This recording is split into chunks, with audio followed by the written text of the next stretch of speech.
Hi சுட்டீஸ், எல்லாரும் எப்படி இருக்கீங்க? இன்னைக்கு ஒரு கதை பார்க்கலாம்.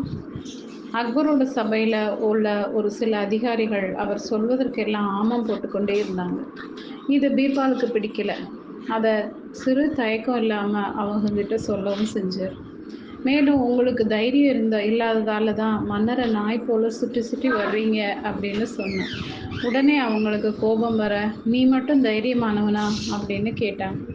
பீர்பால், நான் ரொம்ப தைரியசாலி அப்படின்னு சொன்னார். அப்படியானா உன் தைரியத்தை நிரூபித்து காட்டு அப்படின்னு சொன்னாங்க. அதற்கு பீர்பால், எந்த விதத்துல அப்படின்னு கேட்டார். அவங்க பீர்பாலிடம், முன்கூட்டியே சக்கரவர்த்தி கிட்ட அனுமதி பெறாம தர்பாருக்கு உன்னால தாமதமா வர முடியுமா அப்படின்னு சவால் விட்டாங்க. நாளைக்கு நான் முன் அனுமதி இன்றி தாமதமா சபைக்கு வந்து காட்டுறேன்னு சொன்னார். அக்பர் தன் நியதியில் ஒருவர் தாமதமாக வருவதற்கு முன்பாக தனக்கு தகவல் அனுப்ப வேண்டும் என்றும் அதனை மீறுபவர்களுக்கு கடுமையான நடவடிக்கை என்பார் அப்படிங்கிறதும் பீர்பாலுக்கு நல்லாவே தெரியும். அப்படி இருந்தும் அவங்களோட சவாலை ஏற்றுக்கொண்ட பீர்பால், நாளைக்கு நான் முன் அனுமதி இன்றி தாமதமாக சபைக்கு வந்து காட்டுறேன்னு சொன்னார். மறுநாள் சபை கூடிச்சு. சபையோர் எல்லாரும் பார்த்த அக்பர் அவர்களில் பீர்பால் மட்டும் இல்லாததை பார்த்து, பீர்பால் ஏன் வரவில்லை, ஏதாவது தகவல் அனுப்பியிருக்காரான்னு கேட்டார். சபையில் இருந்த ஒருவர் அக்பர் கிட்ட, பீர்பால் எந்த தகவலும் அனுப்பலன்னு சொன்னாங்க.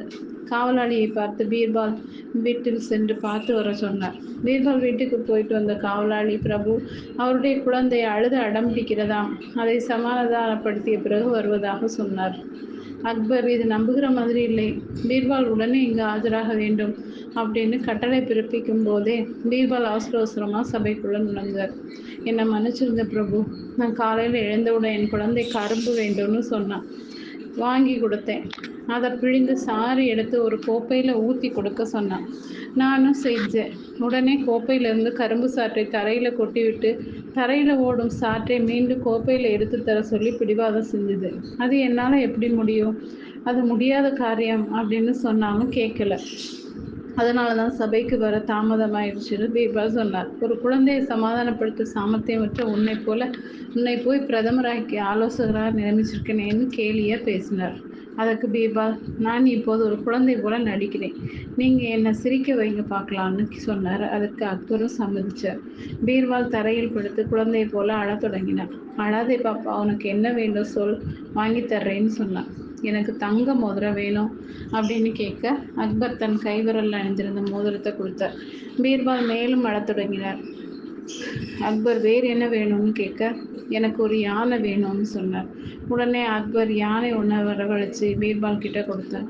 சிறிது நேரம் அமைதியாக இருந்த குழந்தையா நடிக்கும் பீர்பால் மீண்டும் அழத் தொடங்கினார். ஐயோ, மீண்டும் ஏன் அழுறன்னு கேட்டார்.